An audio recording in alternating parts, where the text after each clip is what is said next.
Nos encontramos en las instalaciones de la Cámara de Comercio de Cúcuta, donde se llevó a cabo el evento de premiación de crónicas y spots radiales de los estudiantes de Radio 1 y Radio 2 de la Universidad de Pamplona.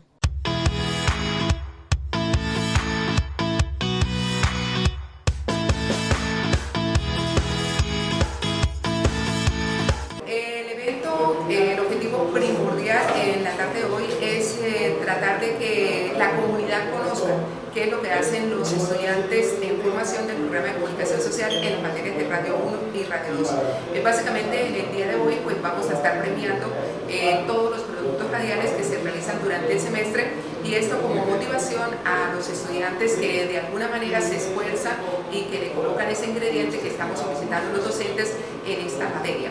Bueno, yo creo que hay que reconocer el esfuerzo de los estudiantes. Esto es de ellos, es para ellos, es un proceso de construcción.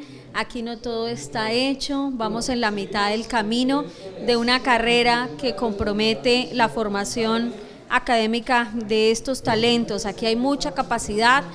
Los estudiantes nos han demostrado que pueden salir de las aulas a hacer cosas, que pueden salir a ser escuchados, y eso es lo más importante.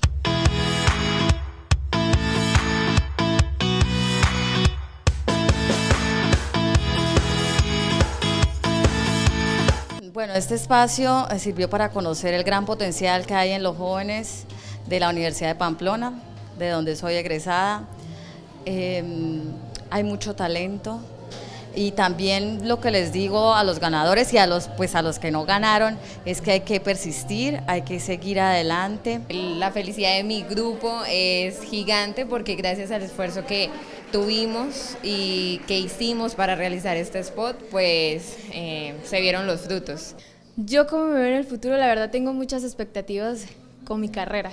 Me gustaría, aparte de ayudar, ser un ejemplo. Estas actividades permiten que la academia participe en espacios públicos, generando interacción social, y que los trabajos que realizan los estudiantes de comunicación social no se queden en el aula de clase.